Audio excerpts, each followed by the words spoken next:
Hello and welcome to Womb with a View. I'm going to be hosting and facilitating. I'm Naomi from Make More Noise.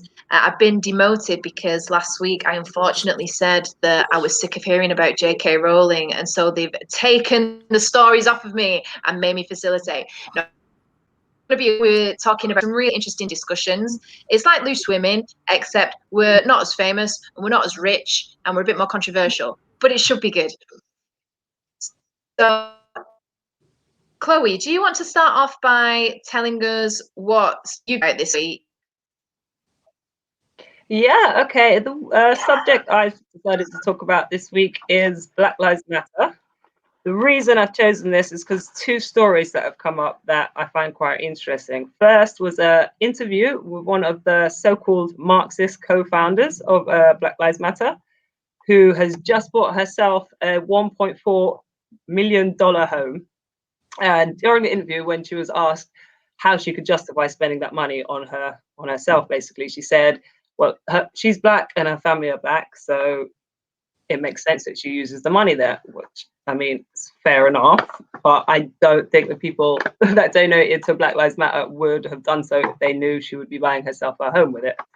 And I also find it quite interesting that Black Lives Matter want to destroy the nuclear family, but she seems quite happy to keep her family together and very well looked after. Anyway, Black Lives Matter in 2020 raised $90 million. I say this as Black Lives Matter, but they are hundreds of different Black Lives Matters all across the world, all taking donations. So there's no way to actually know how much they've taken and who has the money. There's no accountability to it.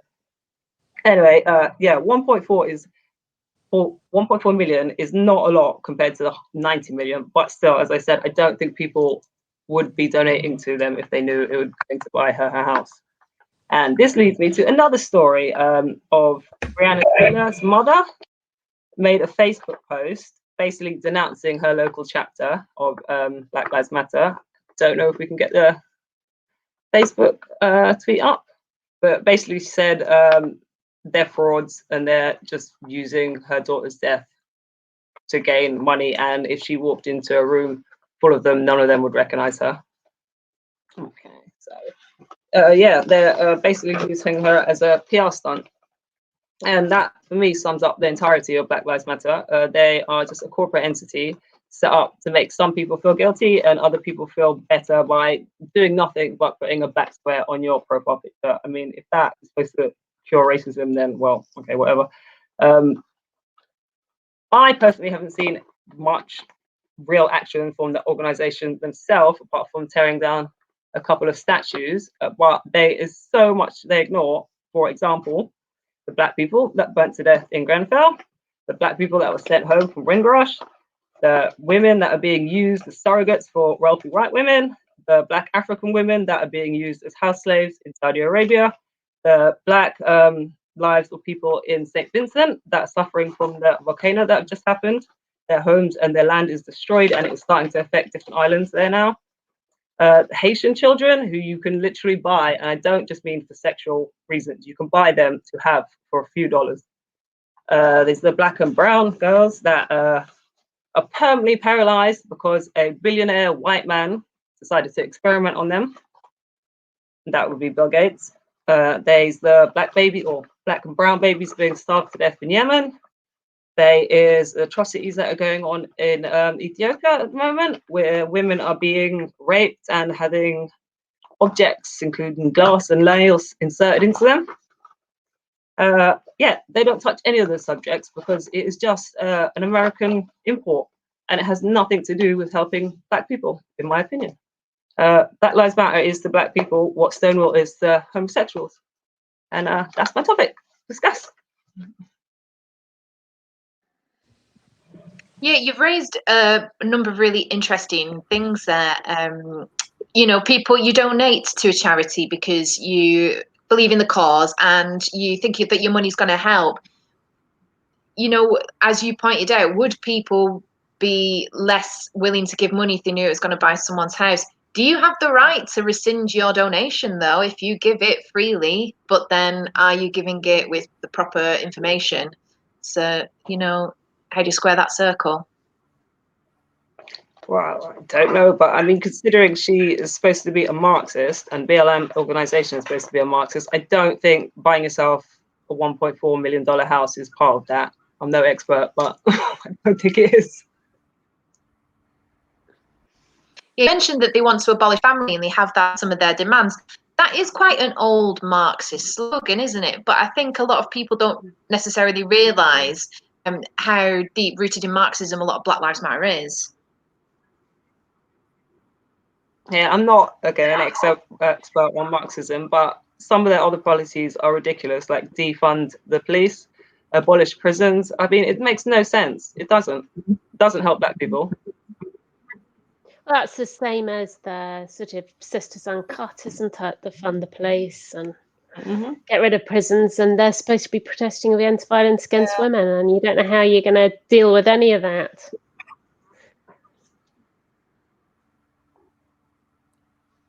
I think for me, it's like, you know, I support the message, but I have no idea about the organisation. And to me, it strikes me as a corporate entity, a very AstroTurf kind of thing that's just sprung up out of nowhere with loads of money thrown at it.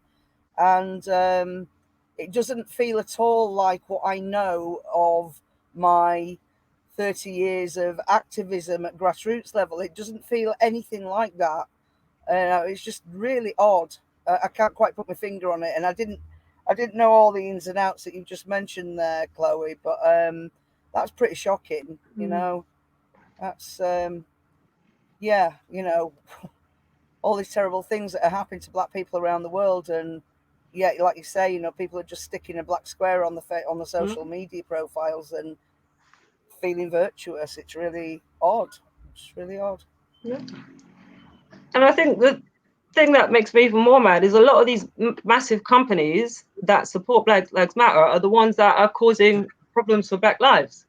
Like all the sweatshop companies and the people working people to death in Africa, they all support Black Lives Matter. But if they wanted to, they could change millions of Black lives, but they don't want to, because it's not about that. It's just about you know, virtue signaling. Yeah, it's just a way for these companies to get kind of kudos, isn't it? It's the same with a lot of the rainbow stuff. You know, a lot of these companies, they didn't really come out in support of, for example, same-sex marriage, when it was quite politically tricky to do so, or even earlier than that. They weren't necessarily pointing out how bad Section 28 was, but now they put rainbow things on everything, and just so that they can get woke points from people who are saying to themselves, oh, I wasn't sure I wanted a flat white, but now it's got a rainbow on it, I'll definitely buy one. But it's the same with a lot of the Black Lives Matter stuff. I think a lot of these companies, as you say, I think H&M posted something about Black Lives Matter, but they had recently just done something about their I think it was their factory in Bangladesh or something like that, and a load of the workers employed there were just out of a job and owed loads of wages. So, you know, they pretend to be anti-racist over here, but their actions don't show that they are. No, it's all very It's all very Western centric, isn't it? All of these groups, and it's like with the Stonewall signing the letter about sex work, and all these groups now coming out in favour of liberalising sex trafficking because apparently it's helping migration, and they're not actually thinking about the people. They're thinking about it from a point of view of Western wealthy people who want to buy these things rather than the people who are being exploited.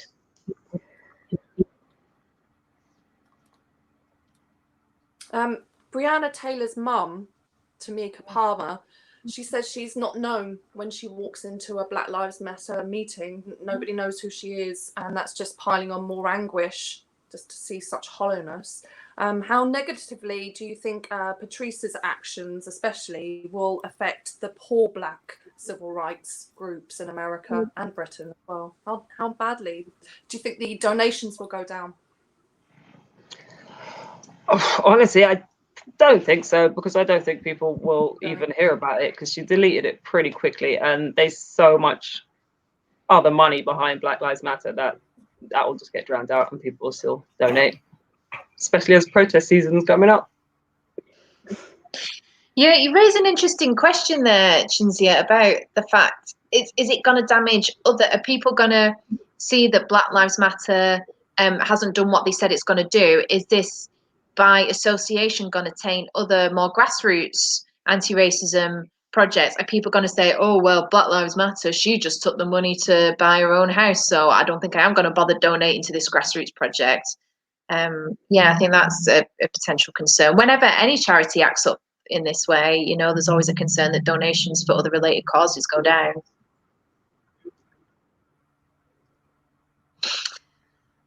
Great. I think, Susan, do you want to tell us what you've been thinking about this week or what you've been up to this week?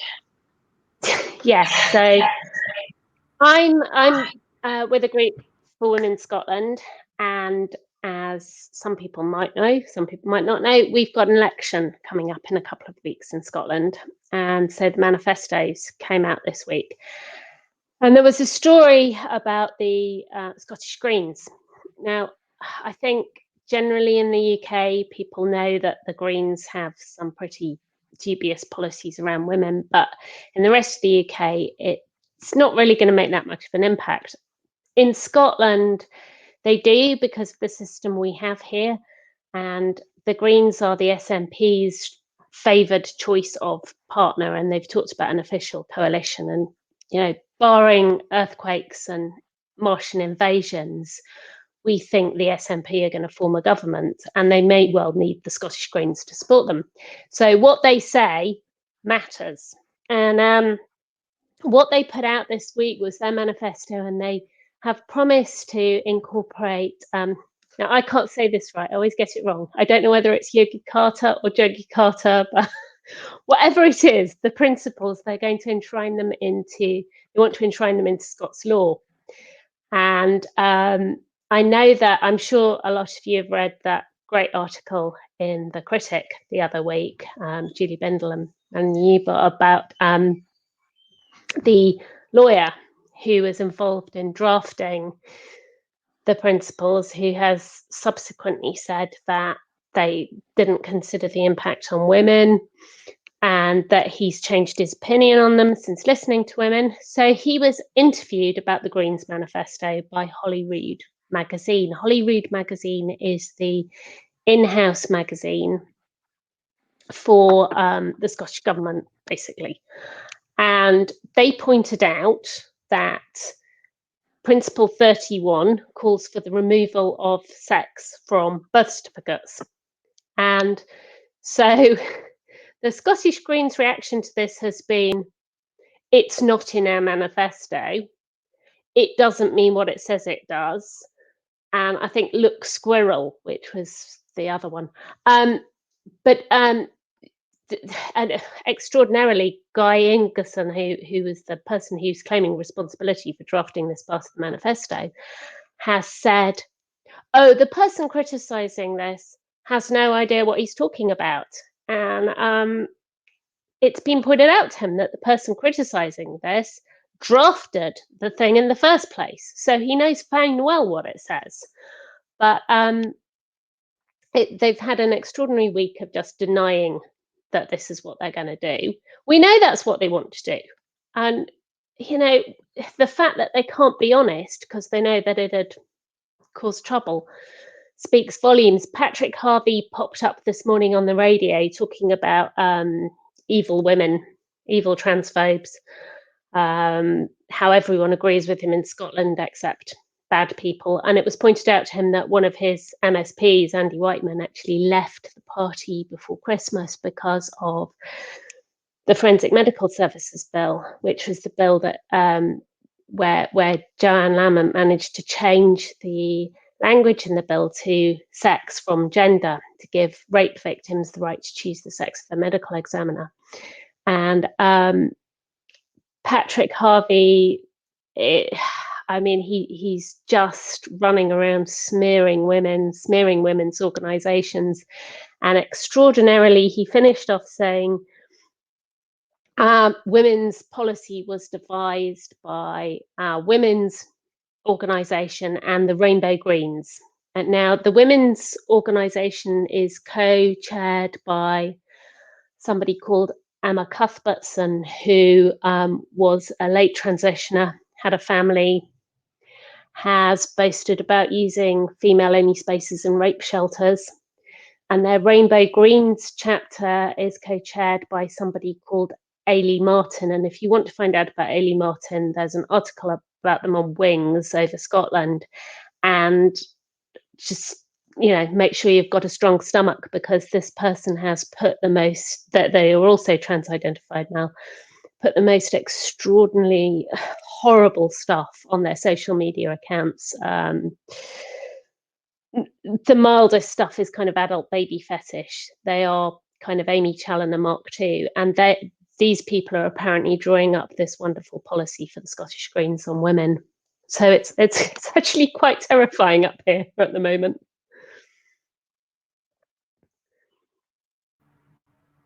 Yeah, Gosh, it sounds the it. Green Party's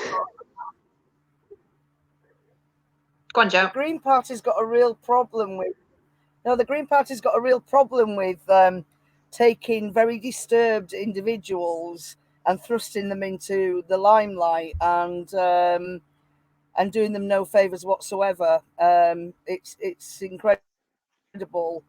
I'm a Green Party member, and I was at their online conference a couple of months ago, and the antics were just shocking from some of the sort of pro-trans lobby, if you like, and it was, the filibustering, the just making sure that just allegations of wrongdoing and the clogging up the complaints process. It was just outrageous, and out of a membership of something like 53 or 57,000 members, there were about a grand total of 600 people who attended the conference, and it's like they purport to be democratic, and they allow all this nonsense to go on all the time. And then, like I said, they take some very disturbed individuals and thrust them into these positions and the limelight and give them an awful lot of power. And it's pretty grim, really. Yeah, pretty grim. So why do you think that is? I have no idea. I think maybe it's virtue signaling and being very woke. It's like, oh, let's thrust this young trans identified person into, co-chairing the women's, the women's group or whatever, and without any actual consideration of their skills or aptitude for the role. And I think they're really setting people up to fail. I mean, Amy Challoner is a prime example. Mm-hmm. He was a really, really vulnerable. He's a really vulnerable person. And the whole background to his life, and then for the Green Party to just run and shove him into the limelight and thrust him in into certain positions, and and then it all comes tumbling down, and the Green Party are not very ethical, really, if they're gonna mess about with people like that. It's just scary, really, and it does nothing for the environment. No. I don't get it, but yeah.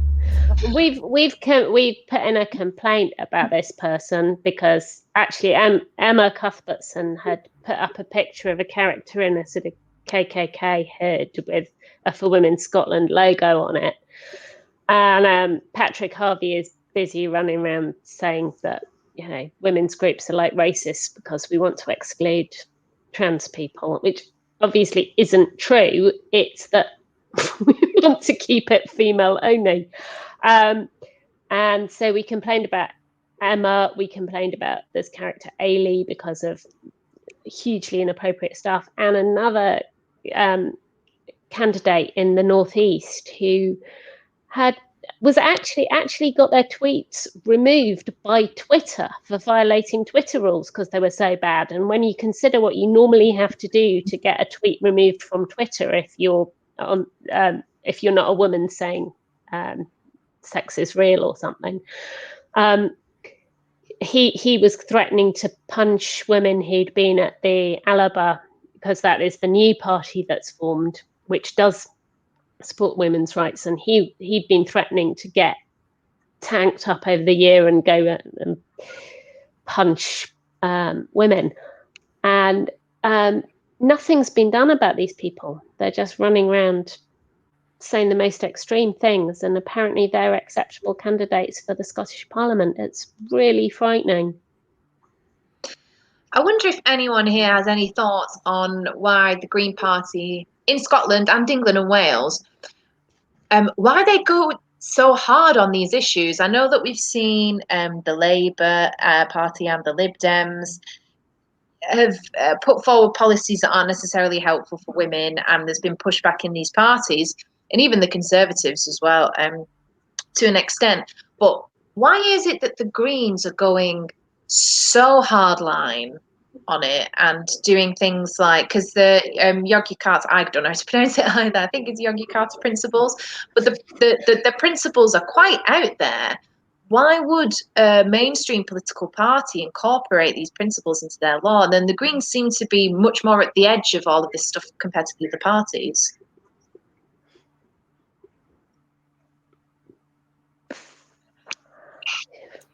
I don't know if Joe's got any thoughts being in there, because I can't understand it at all in Scotland. I mean, it's the Scottish Party was founded by a great person. It's another. Yeah, I think it's just, you know, they've captured something, and I don't know whether it's because lots of Green Party members are quite sort of, you know, maybe a little bit sort of hippie-ish and want to be kind and accommodating, and it kind of, you know, the trans thing has really kind of gotten a grip there. I don't know, but these they're actually pronounced the Yogyakarta. They're not spelt like that, but Yogyakarta principles, and there is a massive push across the globe, funded by some very wealthy billionaires in America, to embed those principles globally. Now, they've never been ratified, certainly not in the UK, but there's a massive push for them to be adopted. You know, that there's an LGBT group in Kenya, in New Zealand, in Thailand somewhere, you know, that they're all over. These are little satellites, with, you know, the tentacles reach everywhere, and they are trying to use these principles, the Yogyakarta principles, as an example of best practice. And rightly, as you say, Susan, one of the guys, I can't remember his name now, is it James somebody or other, who actually wrote some of those principles, has actually been, you know, paused for thought and realised that that's him, yes. And yeah, he just didn't stop, nobody stopped to consider the impact on women in any of this. And he's done a big 360-degree turn once he's realised consequences of the principles. So, you know, they need to be wound back rather than embedded in.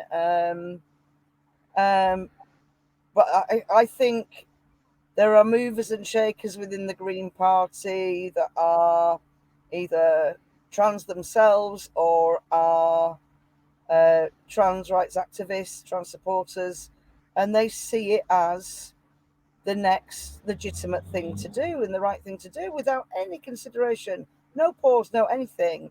And, you know, they keep saying no debate, so we can't actually have a discussion about it, which is pretty horrific. But I think the more people that speak up, and, you know, this is not a good thing. You know, these principles harm women, harm the women's movement globally. It's, you know, I don't know. I don't know what it is about. Sorry? They erode child safeguarding, don't they? They erode them, and they don't care we've told them and they don't care about the child safeguarding. But do you not think that's money saving as well? In prisons, council toilets, some bright sparks thinking this is a money saver. We don't have to provide facilities for women and children. It's just a money saver. Am I wrong about that? I think in Scotland we've got, because I can only really speak to Scotland, but I would say Patrick Harvey is a true believer, and a true believer in quite a scary way. And I don't think he really likes women very much. I mean, he's responded to female colleagues, and I don't know if anybody saw the debates that we had about the hate crime bill or the forensic services medical bill, but his speeches were absolutely terrifying. They were, he was saying the most horrific things about women's groups and parliamentary colleagues. The convener of the Justice Committee actually described his speech as chilling, and his attacks on Joanne, who had brought the amendments in those debates, was absolutely extraordinary. And then he retweeted an article calling Joe McAlpine that was weekly wanker, this article. And I just think he really does not like women very much. And this has kind of given him an outlet. And it's quite frightening how easy it is for some people who really, really seem to have this visceral hatred of women to be able to indulge in it. And I think he's one of them, sadly. Yeah, it doesn't take much, does it, to lift the veil of decency. And it's like now they've got, carte blanche to just unleash their disgusting misogyny everywhere. It's really something to behold. Not a good thing, but it's wow. I mean, I can't speak to what would be in his heart, but I've found his speech and his actions to be quite disquieting, but a lot of the Greens, they just love him. He's almost like a bit of a cult leadership figure in the Scottish Greens. It's quite interesting and strange. I've followed his career for a few years. I've followed Scottish politics very lightly for the past few years, but yeah, it's interesting things afoot. So what would happen next then, Susan? So the Greens are trying to incorporate these principles, and the SNP have made noises like they would form a government with the Greens supporting them. And is the worry then that it wouldn't just be one political party that have ratified these principles? It could potentially become Scots law? Yes, I mean, I don't know whether the SNP would go the whole hog, but I think this is a clear statement of intent from the Scottish Greens, and the SNP have been making noises about the fact they'd be happy with the coalition. They've never done a coalition before. They've had sort of voting agreements, and the Scottish Greens have always supported them. But I think there has been talk about the fact that Patrick Harvey's maybe thinking he'd quite fancy a ministerial position, and if he wants something like that, he would want something on equalities. The concern is that although there are a number of people who find what the Greens are up to at the moment quite disturbing, there are also people who will continue to vote for them because they don't understand that they're up to this, and they still think that they are a party that's concerned with with ecological matters and with local matters, all the things that they were supposed to stand for. And then there are also the kind of pretty extremist people who've been drawn to them more recently on gender stuff. So the concern is that they could get a good number of list seats, so they could have a sizable presence, and the SNP would take them on, especially as there are people within the SNP who have issues with a lot of this. So, Patrick Harvey would be a bit of a bulwark. And I think, I don't know, Nicola Sturgeon has faced a lot of criticism within the SNP. And that's what's led to this split in the SNP with Alipur forming. But she really has doubled down on it, and she did her sort of video begging people not to leave and saying she wasn't transphobic. And then this week, she also made a video for Out for Indie, in which she stood up and gave her chosen pronouns, which interestingly, she hasn't put on her own feed. She's not publicised it at all herself, and some of her supporters are busy running around telling people it's a deep fake, because obviously there is enough of a realisation that people might find that quite funny, that Nicola Sturgeon's come out and told everyone she's she, her, because we didn't know before.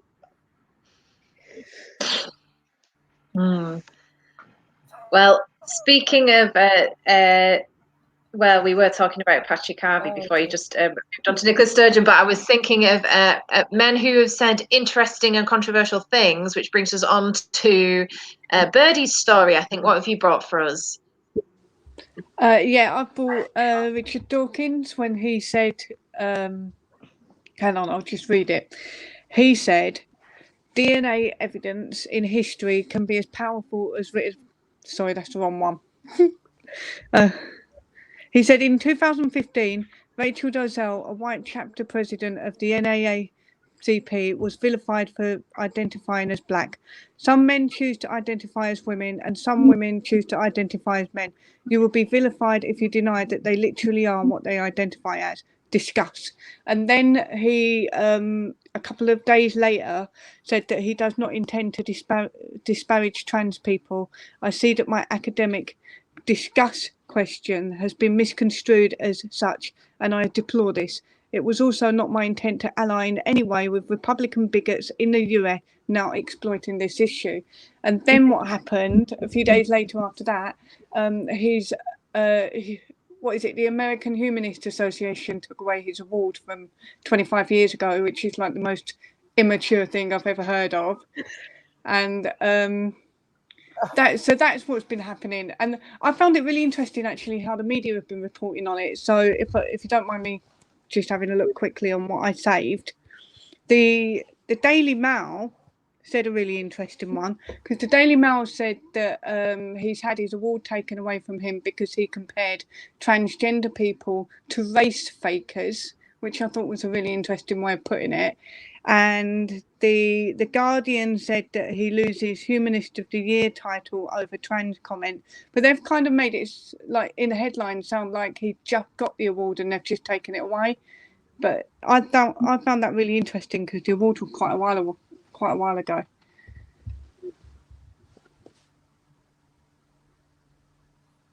So I don't have much more to say on it just now, unless anyone wants to talk about it, and then I'll dive in. Can I just say, I have pointed this out so many times. There is no difference between transracial and transgender. If anything, transracial makes more sense because there's less difference between me and a white woman than there is me and a man. And I could claim to be like on the race spectrum because I'm mixed race, but I don't call myself black because first of all, that's a lie.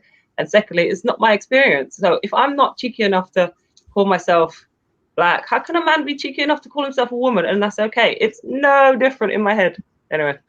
I think that's what he was trying to get at, and then he chickened out, because I find it quite fascinating that a man like him, I don't know much about him, but what I do know is that he has, from my opinion, but this is the way I see it, is he's spent a lot of time advocating for people to not have to believe in things that can't be proved either way.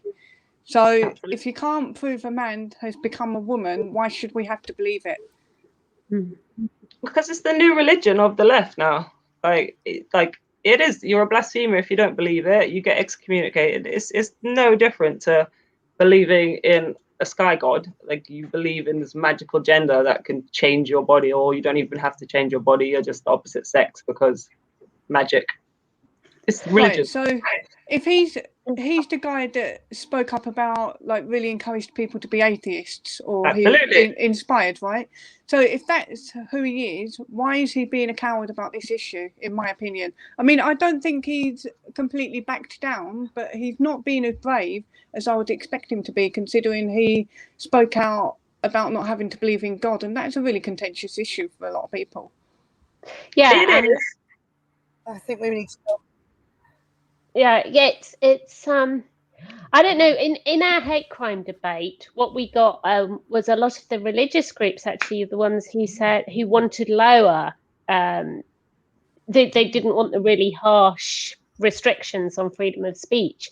And the religious groups were kind of saying that if we can't ridicule and if we can't criticize, then what is our religion worth? Because if it's going to be any good, it's got to be able to withstand people criticizing it and taking the mick and all of that sort of thing, which I think is a more grown-up approach. But I think this new religion doesn't have that. They cannot bear any form of criticism, and they come down on. They are a bit like, I suppose, the religions were 500 years ago in the West, or still are in some parts of the world. That it's the Spanish Inquisition's going to turn up and burn you at the stake for heresy, and I think that's what everybody's frightened of. And it's terrifying that a man who has stood there and argued about religion is now bowing to people who think that souls can be gendered, or that it's transubstantiation of bodies, basically.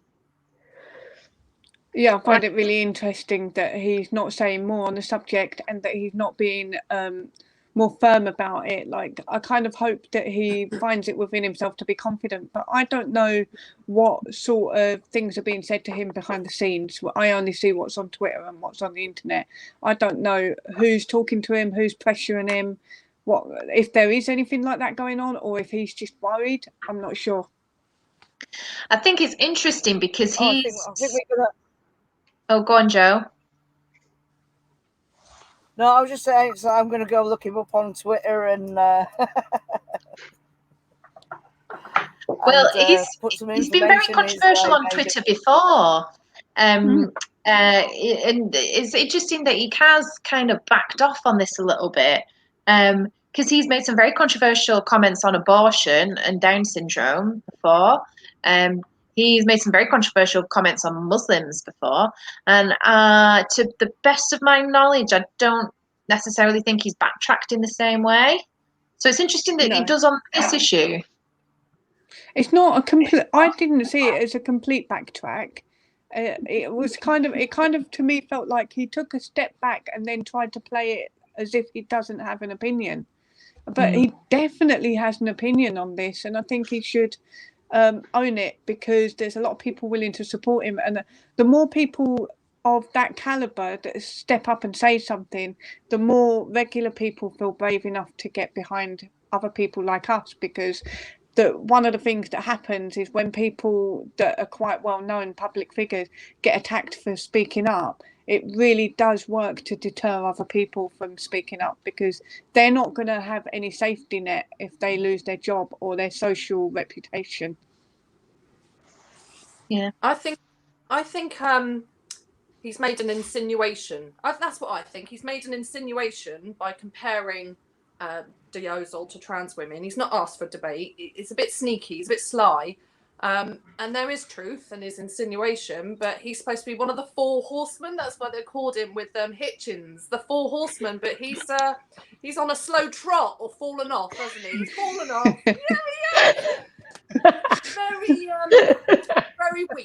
Very weak from Dawkins.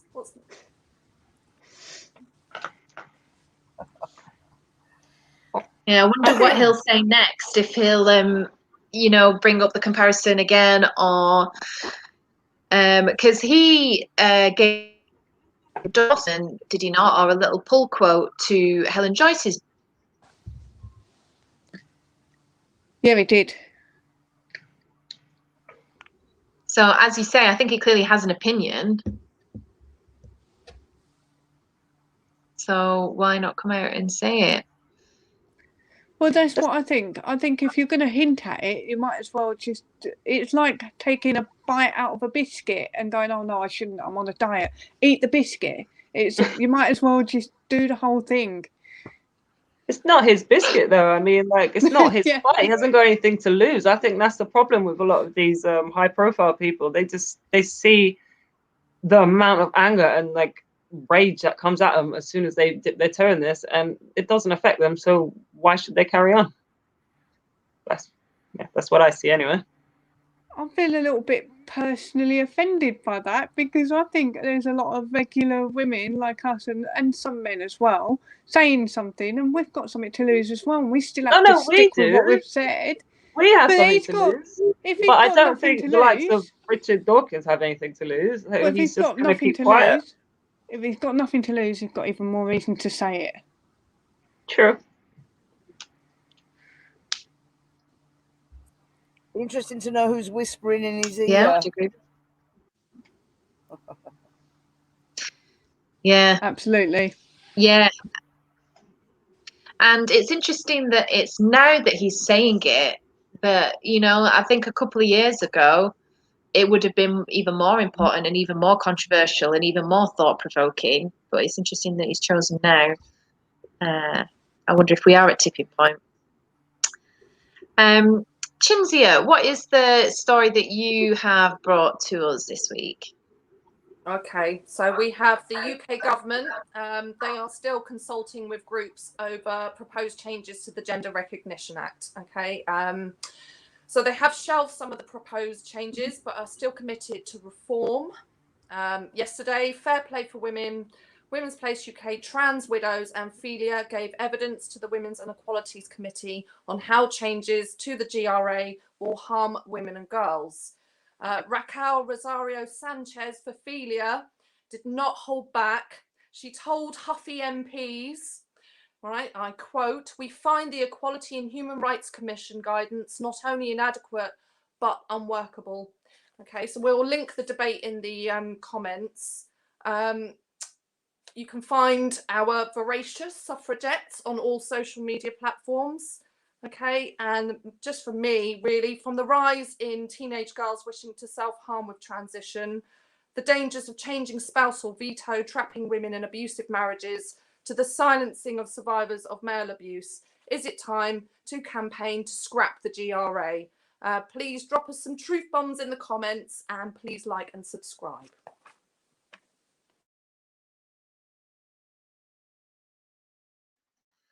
That's maybe an interesting thing for us to talk about. Is scrapping the GRA something that should be considered? A complete reformation of the Act? I don't know. I actually don't know where I stand on this.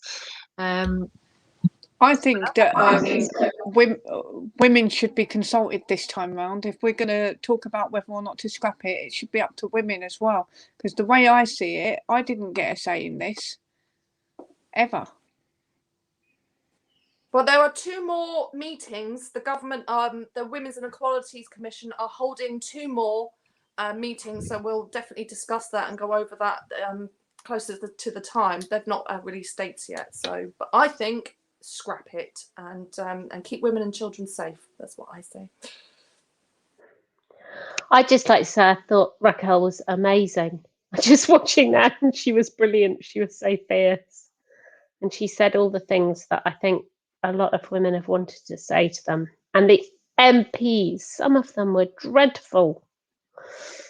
That's why I called them Huffy. They really came across as quite rude, weren't they? Well, what did they do?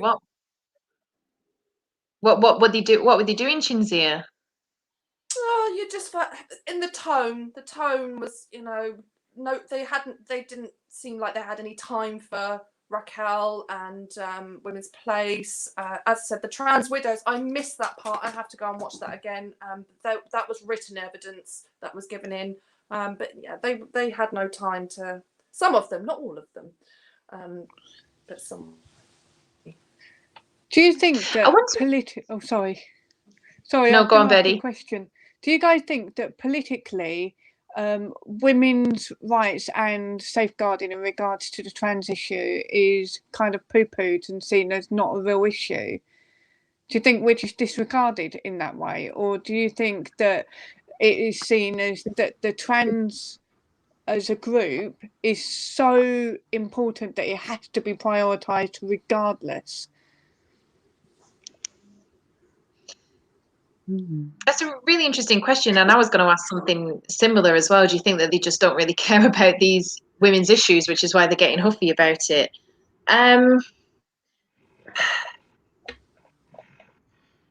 think I hesitate to say that people just don't care? Because I think there are lots of people who, when you really explain what's going on, they do care.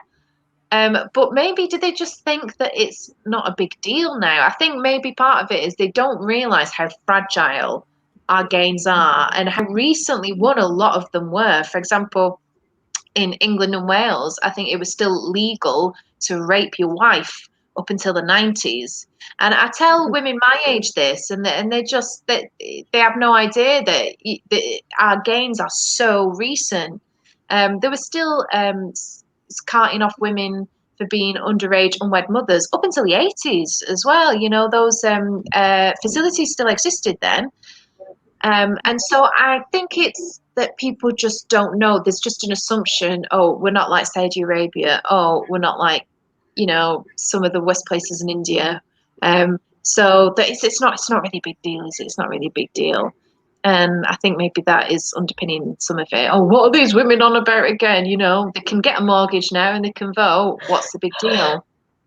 I think actually I saw a thread from and the amazing Lucy Hunter Blackburn, who's Murray Blackburn Mackenzie, and she'd said something really similar to that, and it was about this belief from some young people in Whig history, this idea that progress just keeps going and things keep getting better. And then you point to places like Iran, where women had, you know, good education rights up until the 1970s, and then it was all set back. And they can't explain that, so they sort of say, oh, well, maybe they pushed it too far, and they make it the women's fault because the women pushed it too far, so then they had to be knocked back a wee bit.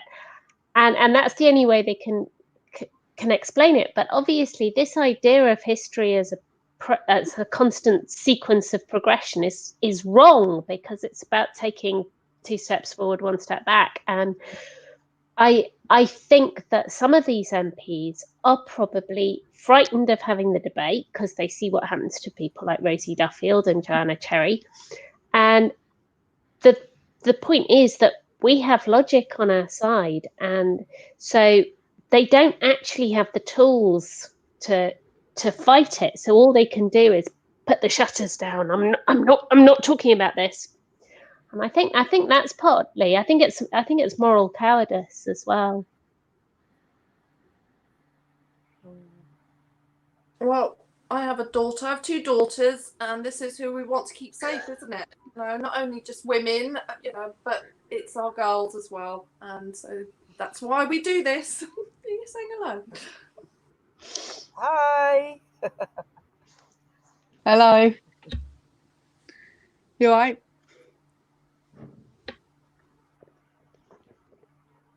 Do you think that this will have an effect on MPs, though? Do you think the speech that Raquel and others have given, do you think any of it is going to go in, or do you think we're just going to be us lot having this same conversation a year from now? Because I don't know about you guys, even though we have made some progress around these issues over the past few years, it often feels like we're having the same conversations over and over. And, you know, people meet with their MPs and say these things and give speeches, and there are women's groups that meet with Parliament, but we just still seem to be having the same discussions. Do you think any of it's going to change? I think we're definitely seeing the tide turn, but it's happening extremely slowly. Like, it's the slowest tide turn ever.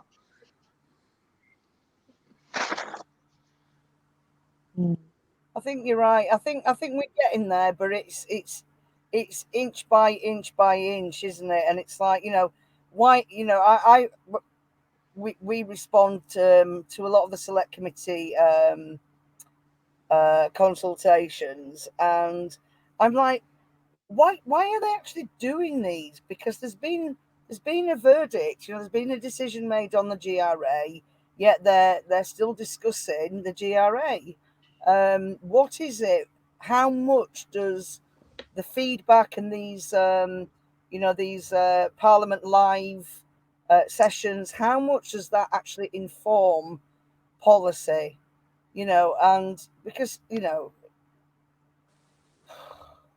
they're doing it for a reason. They're trying to gather something, aren't they? It's like we're doing the work for them, you know. And I do, and I hate to say it, you know, but we are winning, you know, and we're having to rely on this government for our gains, and you know, whereas I think our natural home is generally the left. Yeah, we're getting there, and I just think we've just got to carry on. You know, we've just got to carry on, getting our heads down, doing what we do, being persistent, and it'll pay off. Because again, so. you know, it's like the other side, it doesn't stand up to scrutiny. So, you know, we know we've got the truth on our side as well. Well, LGB Alliance have been, you know, putting the hard work in, putting the hours in, and that's paid off a little bit, hasn't it? What are you telling us about this week, Joe? Well, we've had some very good news this week. After a very long time, LGB Alliance have had their charitable status confirmed by the Charity Commission. So we are now a registered charity, which is great news. Really good news. Well done, congratulations. So, what does that mean when an organisation? I'm sorry. Oh, well, I was going to ask what it means. We can apply for funding.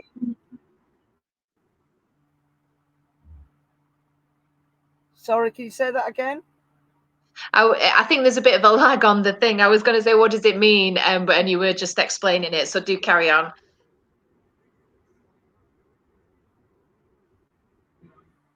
Yeah, it gives. We have obviously when you set yourself up as a charity, you set out your aims, and you have to abide by them. You can apply for funding. So all the funding that the other organisation, shall we say, has managed to get of over the years, it means that we can have a bite of the cherry now and continue and support LGB people, because there's been a real void of support. The last 5 years, there's been very little for LGB people, and in particular lesbians. You know, there's been pretty much next to nothing. So that it's great news, and we're just all poised and ready for next steps. It was a great day when we got that news on Tuesday. Yeah, fabulous. It's worth it. Absolutely worth it. Are you allowed to tell us what those next steps would be? Oh gosh, where would I begin? Well, if you look at LGB Alliance's website, there is a whole section on schools. So I think we would like to put, you know, have some influence over maybe information that goes into the relationship and sex education stuff that is factual and age appropriate. And you know, that's one of the things on our website. I'm scratching my head now. I don't look at the website very often, bizarrely. I know it's all going on, and there's loads of people working away at various parts of it, and I forget to look at it. But what else?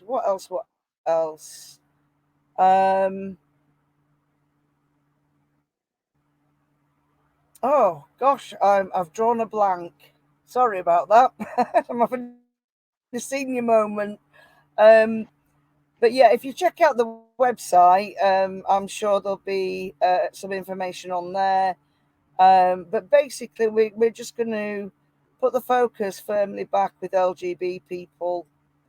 You know, we might have equal marriage now, but you know, there are a lot, you know, particularly lots of young lesbians in very vulnerable positions at the moment, being told that they're born in the wrong body. And so, you know, there's work to be done there. I think. And who knows? Watch this space. So how did you first get involved with LGB Alliance, Jo? I went to the first meeting in London, well, October the 21st, I think it was, 2019. And I happened to be heading down south for work. And so I thought, oh, this is the day before I go to work, so I can actually make it. And I was so fed up, just sitting at home, having all these spats on social media with people that, disagreed with me. And, there was no way that either one of us were going to change our minds. It was so polarized. And I just felt like I really needed to do something. So I was lucky enough to be able to go to the first meeting. And I then signed up as a volunteer when they launched the crowdfunder. So we were watching it for any conspicuously large donations or people making comments that might threaten the crowdfunder being able to continue. So there was a small group of us, like eagle, just watching the crowdfunder and watching the money come in and watching the comments and feeding back to HQ, as it were. And that's how it started. And then as things have grown and developed, I've become part of a research group. So we have tasks. We have a Zoom call every week. We have tasks. We do a lot of digging and researching and composing responses to things like the select committee consultations, and it's great. And I work alongside a most fabulous bunch of women. It's like they're like my family. They're incredible women with great skills and wit and humor, and it's just one of the best things I've done. And I really do feel like I'm doing something. So yeah, it's great all round. What do you feel about some of the? Sorry, what do you feel about some of the backlash you've had, specifically from the likes of Stonewall? Because it's quite amazing the way they've acted.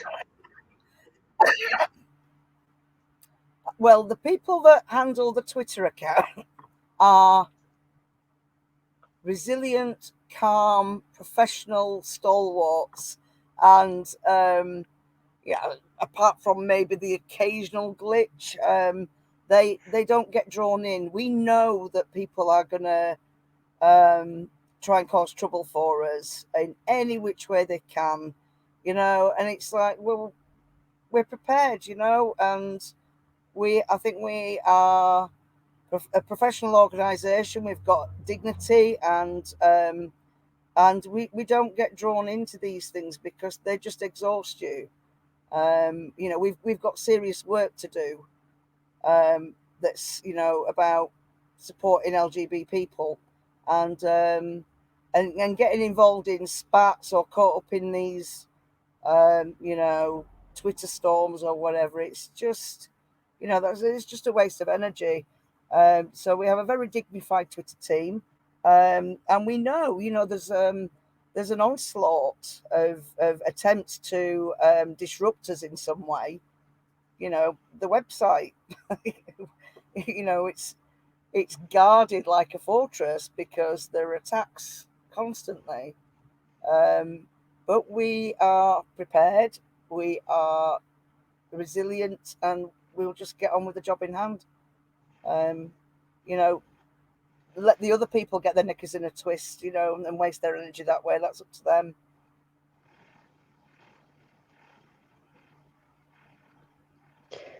Yeah, I have to apologise on behalf of Scotland for the actor David Paisley, because he seems to have an extraordinary issue with LGB Alliance. Yeah, quite embarrassing. And John Nicholson. He does. Him and John Nicholson. I think And I love how whenever John Nicholson says anything, James Dreyfus and Malcolm Clark just take him down. But no, I do feel bad. It's really interesting because whenever John Nicholson says anything, our donations go up. It's phenomenal. he's like our golden goose. It really seems to rub people up the wrong way, doesn't it? The fact that that it's just lesbians, gays, and bisexuals, but and that's all it is. But it really seems to rub people up the wrong way. You know, we don't scream at the Terence Higgins Trust that's about HIV because they're not talking about testicular cancer as well. But the fact that lesbian, gay, bisexuals have something in common, same-sex attraction, and want to organise around that fact, it really seems to rub people up the wrong way that they don't necessarily include people who want to talk about gender identity. Do you know what, as and well? that there are trans organisations. I was going to say, it's not even, well, I don't know if this is accurate, but from what I can see, it's not even lesbian, gay or bisexual people who are getting upset about this. No. Yeah, it seems to be mostly blokes. Yeah, mostly blokes who want to have a go at people online.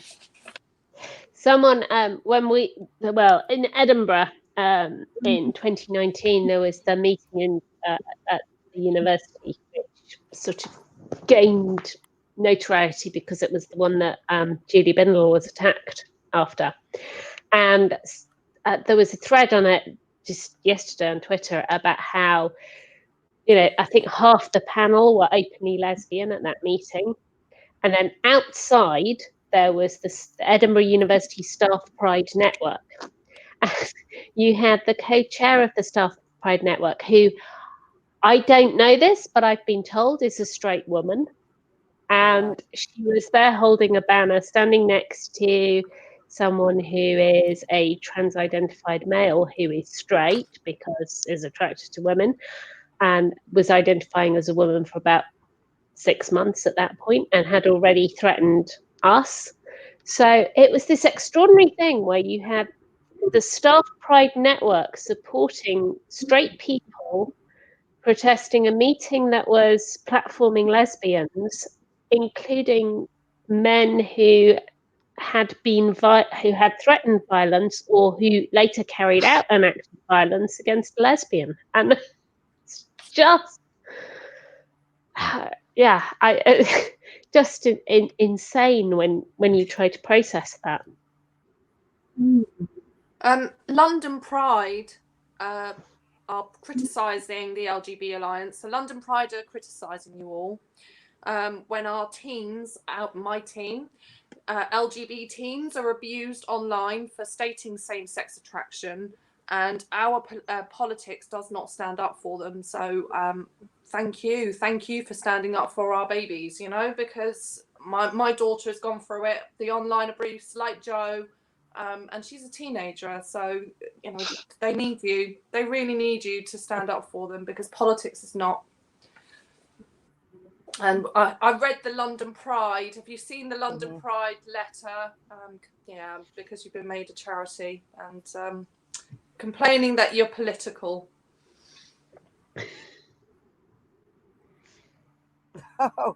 Oh, dearie me, fancy that. That's terrible. I haven't actually read it. I couldn't bring myself to actually read it because I was having a very good day the other day when it came out. But what I did read was Joe Bartosh's response. She's on fire at the moment. She writes some really good stuff. So yeah, if you can find her article, I think it's in Spiked Online. She writes a really good article, and I was just filling myself with positives the other day. So I pay no heed to the naysayers, as we say. I think that's probably the best way to be. You've got your issues that you're organising around, and imagine thinking that they're very political is an insult, or they're taken aghast. Oh, how dare the LGB Alliance be political? That's the worst thing we can say about them. Well, if that's the worst thing that they can say, then you're doing all right, aren't you? Well, I think we're going to wrap it up there. Thank you so much. Do like and subscribe. You can click the buttons just down below. Leave a comment. Let us know if there's anything in particular that you want us to discuss as well. Share it. If you liked it, share it with your friends. If you didn't like it, share it with your enemies. Either way, we'll get some eyes on it. Please do tune in next time. We'll have a slightly different lineup and we'll be talking about some other interesting things. Give us a like and subscribe and have a good week. Bye. Bye. Bye. Bye. All right, Katie, do you